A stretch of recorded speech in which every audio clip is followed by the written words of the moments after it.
Hello friends, and welcome back to, what is it? Aaron's Anxiety. Your personal guide through anxiety. So, today, I figured I'd give you guys an update, get away from the killing anxiety in 2020. Not that that's not a great series, but there's some other things we got to talk about as well. And I also like to keep from my records and, for anybody else who's following along with me, how I'm doing with the 2.5 milligrams of Lexapro. So I just wanted to kind of give an update video to that, how it's been now that it's been a little bit of, now that a little bit of time has passed. And I gotta say, I'm really, really happy with how 2.5 milligrams has been treating me. Okay, so I don't think, for those of you who are just starting your anxiety journey, I don't think that 2.5 milligrams is going to be necessarily, it just depends on where you're at as far as how bad is your anxiety and stuff like that. I don't think 2.5 milligrams is enough to start and curb a lot of the issues that you may have.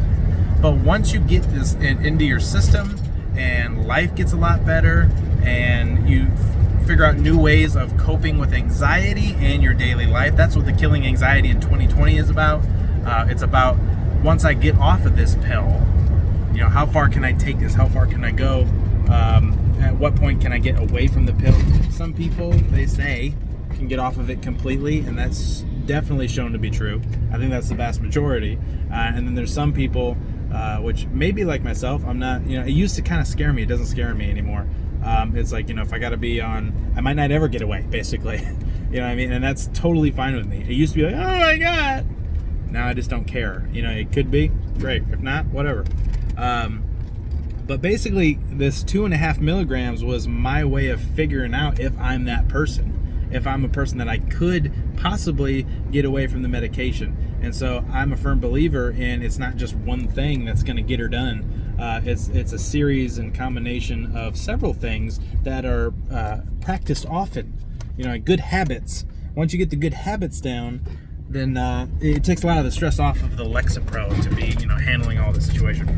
So, if that makes sense, sounds a little confusing, but so far, Lexapro at 2.5 milligrams has given me a lot of things back as far as my motivation levels go. Motivation has been a problem consistently for me when it comes to my anxiety and how I'm handling it, because it really, I've heard of Zoloft and Celexa and those drugs doing the same thing because that's what it's designed to do. It's designed to make you okay with what's going on. And so that kind of sucks for ambition. I've also heard of people that have any problems at all. And if that's you and your motivation levels are just the same as they were and they're good, kudos to you. Keep rolling. That's awesome. I wish that was my case. But they've come back a lot since dropping down to 2.5 milligrams. And my body has been on the 2.5 milligrams for at least a few months now. So I can say I'm adapted well. I don't notice any more anxiety now that I'm adapted to the 2.5 milligrams as opposed to when I was on, say, 5 or 10 for that matter. 10 was where I started to get me out of the realm of fight or flight and panic and get out of my room and things like that. And then I dusted down to 5. You guys know the story. You guys know me.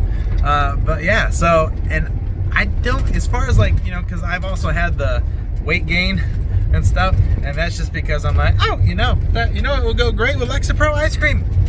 Ice cream goes great with everything. So, but I am on Weight Watchers, which that's also doing its thing. I should have a whole video just on that. I feel like that would be, because people ask me what I eat all the time. But yeah, so far so good. Am I at the point where I think I can get away from it? I don't know. I don't think so. Not yet. This past weekend, because it'll inevitably happen, I'm sure it happens to you, I leave my pills in the truck here because I use them during the week. So it's a great way not to forget when they're sitting next to me through the entire week. But during the weekends, I forget sometimes to go out. I'm like, oh, I'll grab those, and I don't. I forget, and I go too far. But now, I went a whole weekend, and I didn't feel like I needed it. I got back on it yesterday, but I didn't feel like I gotta get back to it. because that's what it used to be. You know, everybody says, hey, you can't treat Lexapro like it's an aspirin, and that's absolutely true. But once you get it so well involved into your system, it can have an almost aspirin type effect, as far as when you get away from it for a couple days, you're like, oh man, I need to get my Lexapro.